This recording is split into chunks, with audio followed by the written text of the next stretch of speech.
it's Jahara, and this video will be about Harry Potter movie versus book. Everyone most people like the book better than the movie, and I love both. I honestly don't think one is better than the other. Like, people bash on Jenny, the movie character, because they like the book character better, but honestly, I love Jenny. I love the movie and book Jenny. But honestly, I love them both, and I don't know why people bash on the movie. I mean, they don't really bash on the movie because everyone loves Harry Potter. I mean, that's just a worldwide thing. If you don't love it, you at least know about it. There's probably not a single person in the world, unless they're like a baby, who doesn't know the name Harry Potter. But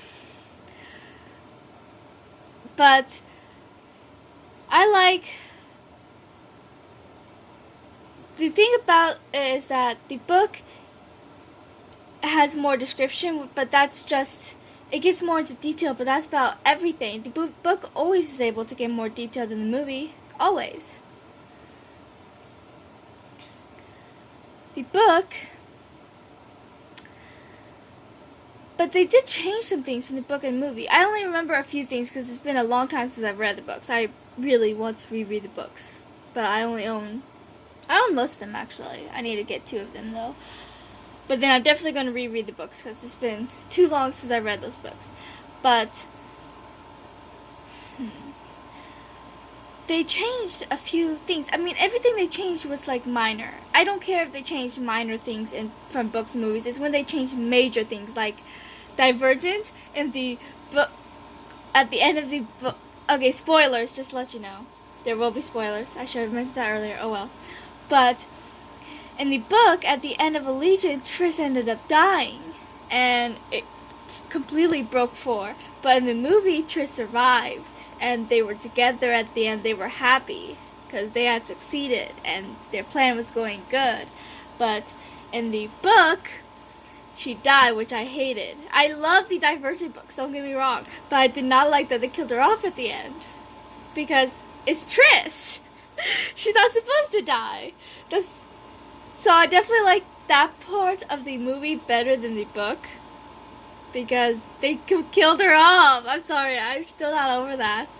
But in Harry Potter, all the changes that I can remember off the top of my head were minor. And there are a few things I think they should have put in the movie from the book, like when in one of the later movies or books, in one of the later books, I don't remember which one, but it was when Harry had the crush on Jenny, and he said that nobody understood what it felt like having Jenny in your head, and having Voldemort in your head is what I meant. But then Jenny kind of just rolls her eyes, is like, you're forgetting about me, because from Chamber of Secrets, Voldemort used her, played mind games, and Harry's like, oh, I forgot, and Jenny's like, yeah, at least one of us can. And I think that should have been in the movie, because that, in my opinion, is kind of important for the Jenny relationship, and I think a little for the Jenny characters, and I think a little bit for the Jenny-Harry relationship, because one of the reasons why I ship them so much is because Jenny is really the only person that can relate to the whole Voldemort thing with Harry. I mean, it's not the only reason. There are a million reasons why I shipped it, but that is one reason. So I think they should have added that in the movie. But they did change a few things. The ones I mainly remember of what they changed was in the first book and first movie, because in the book I think they met both Draco and Neville on the train going to Hogwarts. But in the movie, they mentioned Neville on the train because Hermione went up to Harry and Ron when she introduced them and asked if they've seen a little toad, because Neville was looking for it. So they mentioned him, but they didn't meet him until when they got to the school. And then he was like, when they were talking to McGonagall before they went to the cafeteria, he's like, Trevor! He looked down and then looks up at McGonagall. That part was funny. She just looked down at him like, really? But, and then you also meet Draco while they're waiting to go in there to get sorted into their houses. But they meet them both on the train in the book. See, so differences like that I don't really like because it's a very minor difference. I mean, it doesn't change the plot from if they meet them right before they get sorted in their houses at Hogwarts or if they meet them on the train heading to Hogwarts. I mean, that doesn't really affect the plot as long as they meet them and you kind of see what kind of character they are in that meeting. You know, Draco will always be that mean guy who hates Harry, and Neville will always be that goofy idiot. At least at the beginning. At the end, he was this brave, strong hero. But I can't really remember any other changes they might have made. I mean, I remember a few little things they didn't really add in the movies. Like, I think Jenny should have... Another thing I think Jenny should have said is in the book she mentioned that if you live with Fred and George, you learn... What was it? Never mind, I forgot. But oh yes, I remember. It's you can do anything's possible if you got enough nerve, which I think would be nice to have said in the movie. But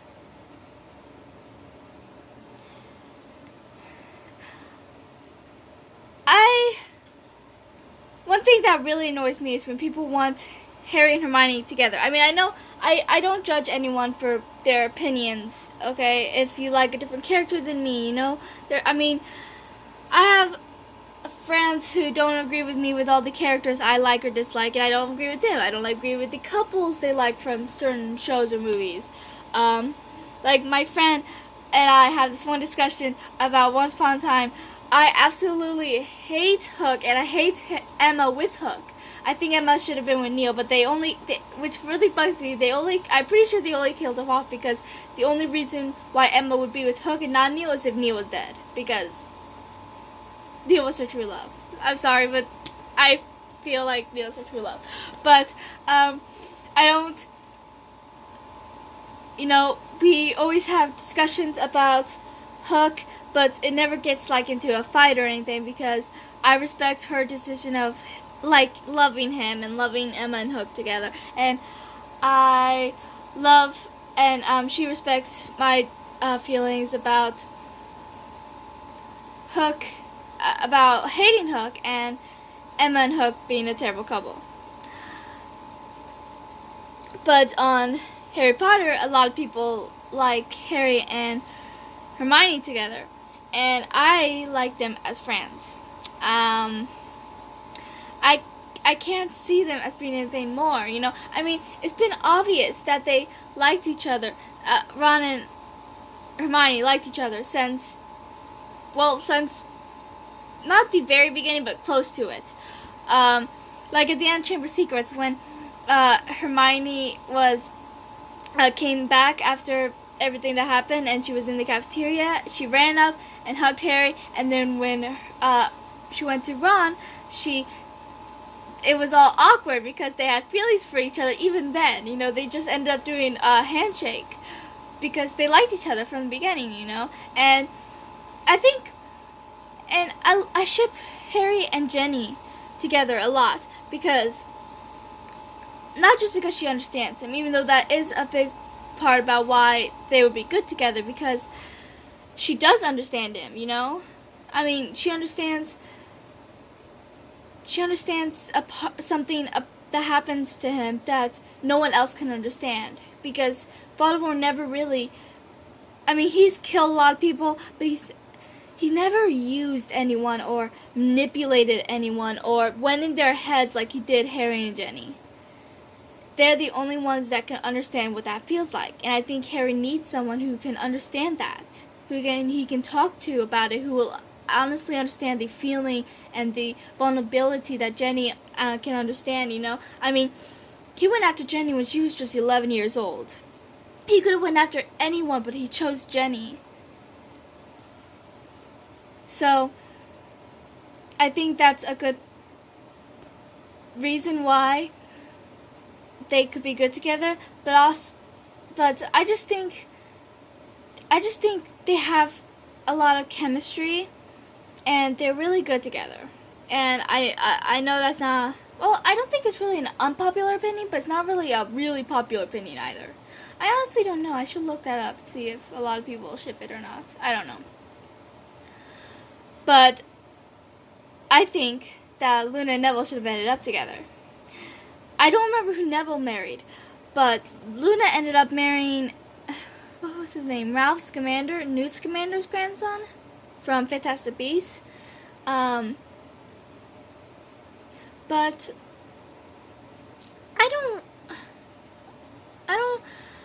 I think they should have ended up together.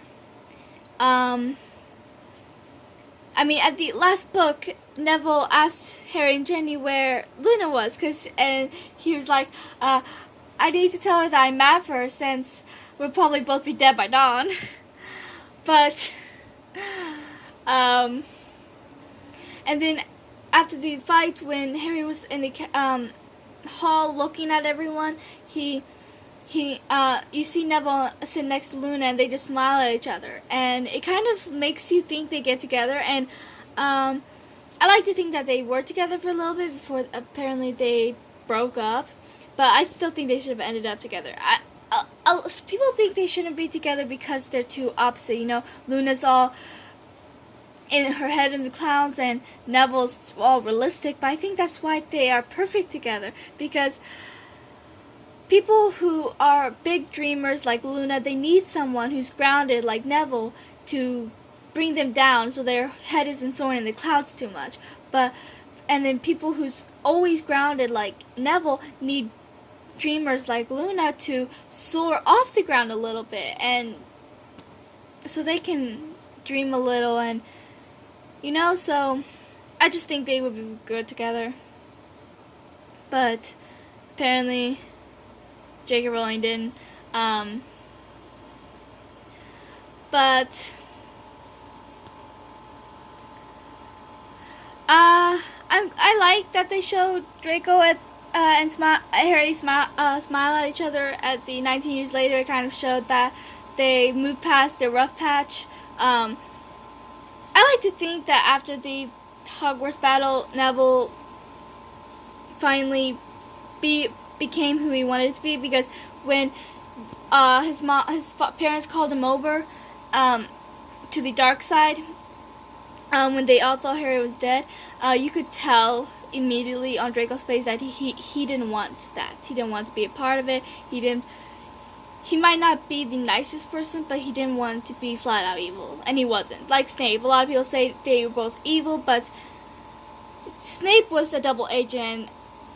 Draco didn't have a choice. He was a kid, had to do whatever his parents wanted. He didn't feel like he had a choice because he didn't. So I do blame him for how mean he was to Harry and Hermione and Ron and everyone, but I don't blame him for working with the Death Eaters and working with Voldemort, because he didn't have a choice, But I'm glad it kind of showed them kind of smile at each other, because it showed that they buried the hatchet. They're fine now. Everything's fine. But J.K. Rowling mentioned that she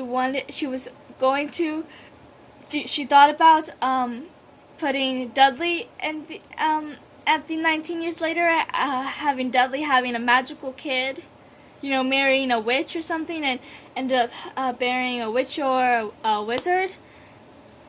And I really think they should, because in the deleted scene, I don't know if you guys saw the deleted scene or not, but there was one where it showed the Dursleys moving, and Dudley walked up to Harry and said, "I don't think you're a waste of space," and they shook hands, and it was kind of nice. It's like they buried the hatchet as well, and I really liked it, and I think it should have been in the actual movie rather than a deleted scene. But I guess I kind of understand why it's a deleted scene, because it wasn't that important. But because Dudley was only really in the first couple of movies, because after a while it never even showed the Dursleys. It just showed Harry at Hogwarts mostly. First 3 movies it showed them. I don't remember if it showed them in Goblet of Fire, but it didn't show them after that. But I guess that scene is kind of important from the earlier movies, because if you remember Dudley from the early movies, he was all mean to Harry, just like his parents. But dad was still really mean to him as they were packing and leaving. But and he was telling Dudley to get in the car, but Dudley didn't want to yet, not without telling Harry that, because I guess the way I see it is that was kind of an apology for the mean things he said. He said, "I don't think you're a waste space," which in the first few movies he did. He hated Harry, and I don't think none of them had a reason to hate Harry. The mom did because she was jealous of her sister, and then the dad probably did just because she did, and same with Dudley. They all probably just hated her over a petty childhood thing with the mom, Petunia. But when he went up there and was just shook his hand and said, "I don't think you're a waste of space," I think that was a nice ending to their weird, complex relationship. It just shows that people can change. He was a kid when he was mean, and maybe as he grew up, he realized that he was wrong. Even if his parents still acted like that, he realized he wanted to be something more. Same with Draco. Like when his parents called him over, he didn't even budge when his dad did, but when his mom did, he came. And because his dad, he would have done anything Voldemort wanted, even if it meant hurting his own son. I can see it happening. But his mom risked everything. She lied, saying that Harry was dead, because when she asked if he was alive, he said yes. And she knew that Harry would protect Draco, and she lied for her son, even though she knew that if Voldemort found out right then and there, or if he found out later, she could get into a lot of trouble. That's why as soon as Harry announced that he was alive, Narcissa turned Draco, and they just walked away because they knew that they would probably get killed if Voldemort would kill them if they found out she lied. The entire family, even though it was Narcissa that did it, but she had a good reason, and but the dad, what's his name, Lucius, I honestly don't think he really cared. I think he cared more about Voldemort than he did Draco, which sucks, and it's really a sad thought, but I can honestly see him caring more about Draco and being a Death Eater than caring about Voldemort and being a Death Eater than his own son, which is just terrible. But Narcissa, she loved Draco, and I just think it showed Draco's development more than Dudley's, because Draco was on a lot more than Dudley. Dudley was only on the first few movies, and it was only on the beginning of each movie. But it should see Draco's character development. It showed because even though he was still mean, even at the end, you could see that he didn't want to as much anymore. You could tell by his face he didn't want to be that person anymore, but he still didn't think he had a choice. And you could see it later on, his development. You could see his face expression. At first he was all smug and it's like, I want to be like this. I want to do all these mean things. But then later on, he's like, I don't want to, but I feel like I have no other choice. But Dudley, you don't really get to see his character development. Last time I remember seeing him was Prisoner of Azkaban. I mean, they might have shown him on Goblet of Fire. I honestly don't remember. Man, I need to rewatch the movies too. But, he was exactly the same throughout those movies. But then, all of a sudden, there's a big jump from when you see him. And there's a big change to him. He's taller and looks a lot different.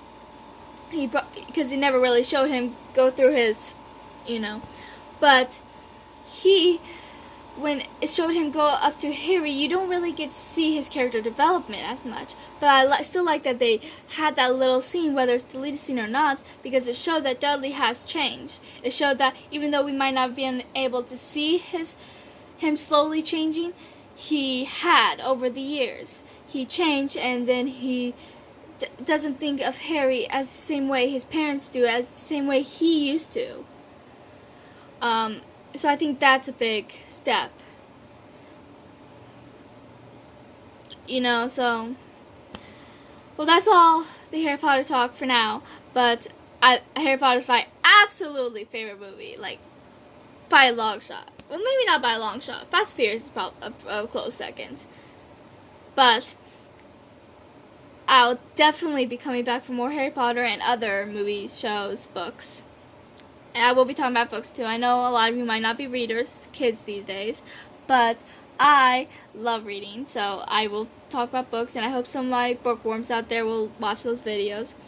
But I will probably make more Harry Potter videos because it's just, I love those movies, and I have a lot to say, a lot. You know, this was originally supposed to be a movie book discussion, but I kept getting off topic because I just kept coming up with more Harry Potter ideas that I wanted to. I just love Harry Potter, so when I start talking about it, another Harry Potter idea, then another. So I just can't stop. Like right now, I'm babbling. Oh well. But like one of these days, I definitely want to make a sad kind of like the saddest Harry Potter deaths. And I'm going to end the video now because if I don't, I'm going to start talking about the deaths now. So I will see you whenever I make my next video. I hope you like this one. Please subscribe.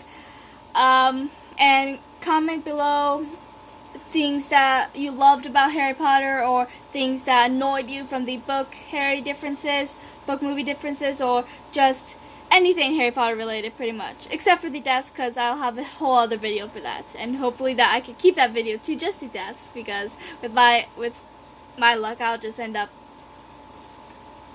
I don't know. Okay, so thank you for watching.